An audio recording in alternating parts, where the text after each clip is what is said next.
இந்தியாவின் வட இந்திய பெரும் சமவெளியை காலநிலை மற்றும் நிலப்பரப்பின் பண்புகளை கொண்டு பிரிக்கும் வகைகள்தான் 4. ராஜஸ்தான் சமவெளி, பஞ்சாப் ஹரியானா சமவெளி, கங்கை சமவெளி, பிரம்மபுத்திரா சமவெளி. ஆரவல்லி மலைத்தொடருக்கும் மேற்கில் ஏறத்தாழ 1,75,000 சதுர கிலோமீட்டர் பரப்பில் பரவி உள்ளது ராஜஸ்தான் சமவெளி. ராஜஸ்தான் சமவெளி உருவான விதம் லூனி மற்றும் மறைந்து போன சரஸ்வதி ஆறுகளுடைய படிவுகளால் உருவானது தான் ராஜஸ்தான் சமவெளி. பல உப்பு ஏரிகள் காணப்படக்கூடியது தான் ராஜஸ்தான் சமவெளி. ராஜஸ்தான் சமவெளியில் உள்ள முக்கிய ஏரிகள் ஜெய்ப்பூருக்கு அருகில் உள்ள சாம்பார் ஏரி அல்லது புஷ்கர் ஏரி. ஏறத்தாழ 1.75 லட்சம் சதுர கிலோமீட்டர் பரப்பளவை கொண்ட பஞ்சாப் ஹரியானா சமவெளிகள் இந்திய பாலைவனத்தின் வடகிழக்கே அமைந்து உள்ளது. பஞ்சாப் ஹரியானா சமவெளி உருவான விதம் சாட்லஜ், பியாஸ் மற்றும் ராவி ஆறுகளினால் ஏற்படும் படிவுகளால் உருவானது. பஞ்சாப் ஹரியானா சமவெளி நீர்பிரி மேடாகவும் கங்கை யமுனை சட்லஜ் ஆற்றிடை சமவெளியாகவும் காணப்படுது. மேற்கில் உள்ள யமுனை ஆற்றில் இருந்து கிழக்கே உள்ள வங்கதேசம் வரைக்கும் சுமார் 3.75 லட்சம் சதுர கிலோமீட்டர் பரப்பளவை கொண்ட சமவெளி கங்கை சமவெளி.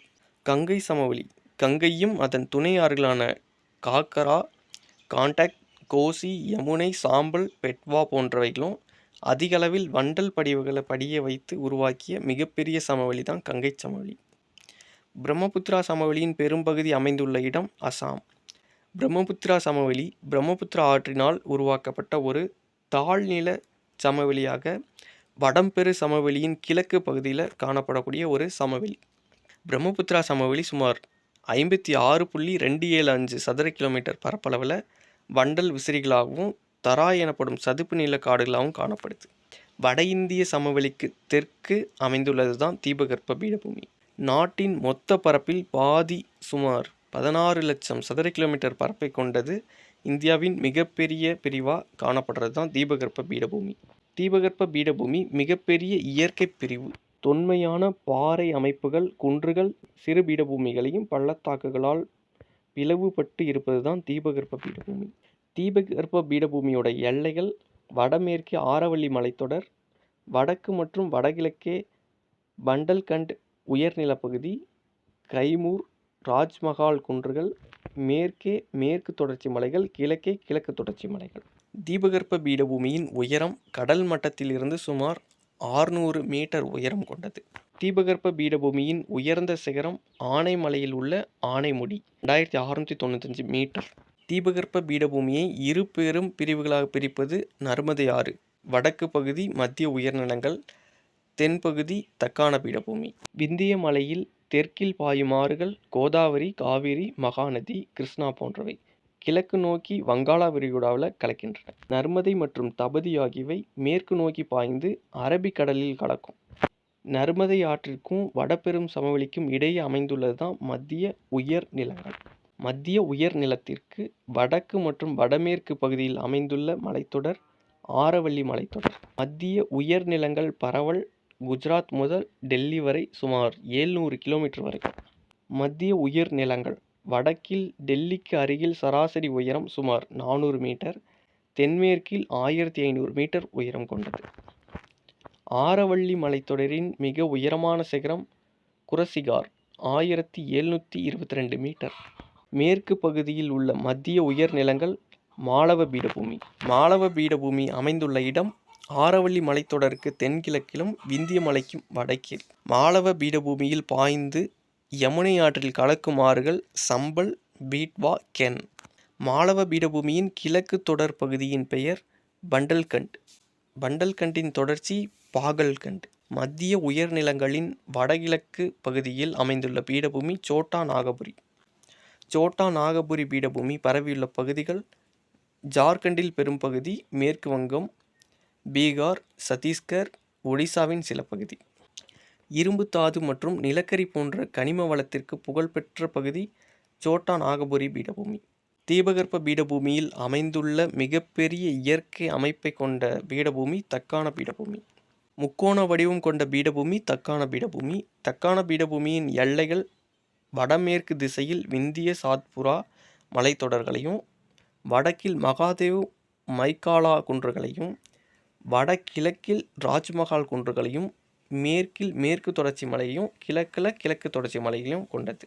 தக்கான பீடபூமியோட பரப்பளவு சுமார் 7 லட்சம் சதுர கிலோமீட்டர். தக்கான பீடபூமியோட உயரம் 500 மீட்டர் முதல் 1000 மீட்டர் வரைக்கும். தீபகற்ப பீடபூமியின் மேற்கு விளிம்பு பகுதியில் காணப்படுவது மேற்கு தொடர்ச்சி மலைகள். மேற்கு தொடர்ச்சி மலையின் வடபகுதி சயாத்ரி. மேற்கு தொடர்ச்சி மலையின் உயரம் வடக்கிலிருந்து தெற்கு நோக்கி செல்ல செல்ல உயரம் அதிகரிக்கும். ஆனைமுடி சிகரம் அமைந்துள்ள இடம் ஆனைமலை, ஏலக்காய் மலை, பழனிமலை சந்திக்கும் இடத்தில்தான் ஆனைமுடி சிகரம் அமைந்துள்ளது. மலைவாழிடமான கொடைக்கானல் அமைந்துள்ள பகுதி பழனிமலை. தென்மேற்கு பகுதியில் இருந்து வடகிழக்கு நோக்கி நீண்டு தீபகற்ப பீடபூமி கிழக்கு விளிம்பு பகுதியில் அமைந்து காணப்படுவது கிழக்கு தொடர்ச்சி மலை. கிழக்கு தொடர்ச்சி மலைகள் அழைக்கப்படுவது பூர்வாத்ரி. மேற்கு தொடர்ச்சி மலைகளும் கிழக்கு தொடர்ச்சி மலைகளும் ஒன்றிணையக்கூடிய மலை நீலகிரி மலை. தொடர்ச்சியற்ற மலைகள் கிழக்கு தொடர்ச்சி மலைகள். மகாநதி, கோதாவரி, கிருஷ்ணா, பொன்னார் மற்றும் காவிரி போன்ற ஆறுகளால் அரிக்கப்பட்டு பிளவுபட்ட குன்றுகளாக காட்சியளிப்பதுதான் கிழக்கு தொடர்ச்சி மலை. தார் பாலைவனம் பெரிய இந்திய பாலைவனமாக அழைக்கப்படுகிறது. இந்திய துணைக்கண்டத்தின் வடமேற்கு பகுதியில் அமைந்துள்ள மிகப்பெரிய வறண்ட நிலப்பகுதி தார் பாலைவனம். 2 லட்சம் சதுர கிலோமீட்டர் பரப்பளவில் இந்தியாவிற்கும் பாகிஸ்தானுக்கும் இடையே இயற்கையாக எல்லையாக அமைந்துள்ள பகுதி தார் பாலைவனம்.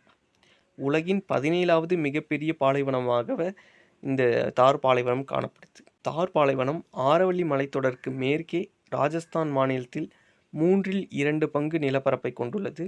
பாலைவன பகுதி மருஸ்தலி என்றும் அரை பாலைவன பகுதி பாங்கர் என்றும் இரு பகுதிகளாக அழைக்கப்படுகிறது. ஆறுகள், கடல் அலைகள் ஆகியவற்றில் அரித்தல் மற்றும் படிய வைத்தல் செயல்களால் உருவானதுதான் கடற்கரை சமவெளிகள்.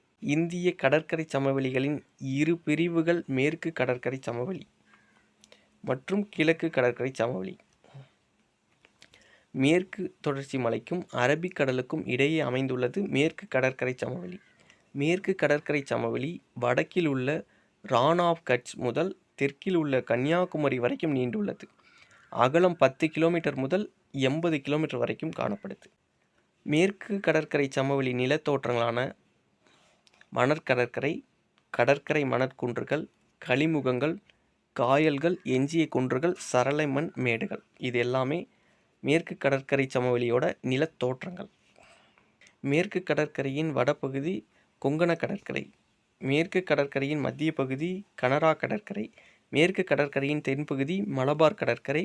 200 முதல் 100 கிலோமீட்டர் வரைக்கும் அகலமும் 550 கிலோமீட்டர் நீளமும் கொண்டது. மலபார் பகுதியில் உள்ள முக்கிய ஏரி வேம்பநாடு ஏரி.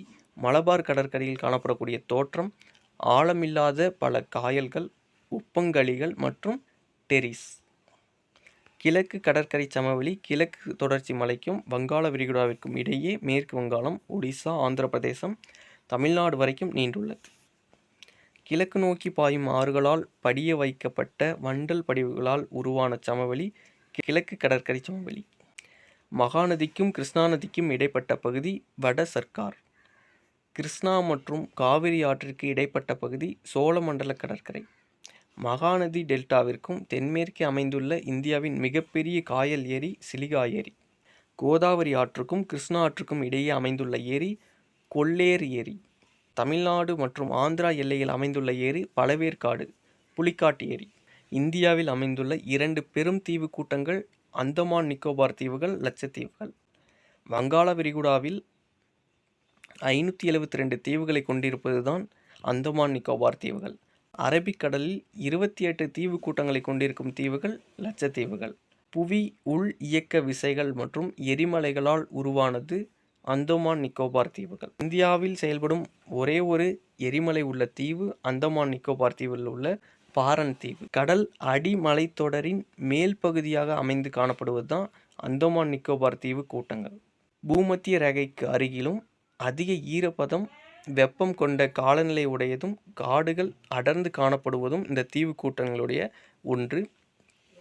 பூமத்திய ரேகைக்கு அருகிலும் அதிக ஈரப்பதம், வெப்பம் கொண்ட காலநிலை உடையதும் காடுகள் அடர்ந்து காணப்படக்கூடிய தீவு கூட்டங்கள் அந்தமான் நிக்கோபார் தீவு கூட்டங்கள். அந்தமான் நிக்கோபார் தீவின் பரப்பளவு 8249 சதுர கிலோமீட்டர். அந்தமான் நிக்கோபார் தீவுகளின் பிரிவுகள் 2. வடபகுதி அந்தமான் தீவுகள், தென்பகுதி நிக்கோபார் தீவுகள்.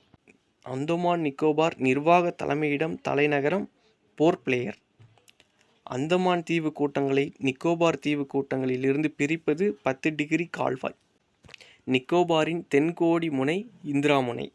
லட்சத்தீவுகள் இந்தியாவின் மேற்கு பகுதியில் அமைந்துள்ள முருகை பாறைகளால் ஆன தீவுகள். பரப்பளவு 32 சதுர கிலோமீட்டர். லட்சத்தீவுகளின் நிர்வாக தலைநகரம் கவராத்தி. லட்சத்தீவு கூட்டங்களை மாலத்தீவில் இருந்து பிரிப்பது 8 டிகிரி கால்வாய். லட்சத்தீவு, மினிக்காய் மற்றும் அமினி தீவு கூட்டங்களில் லட்சத்தீவுகள் என அழைக்கப்பட்ட ஆண்டு 1973 ஆண்டு முதல். இதுவரைக்கும் எல்லாமே இந்திய அமைவிடம்.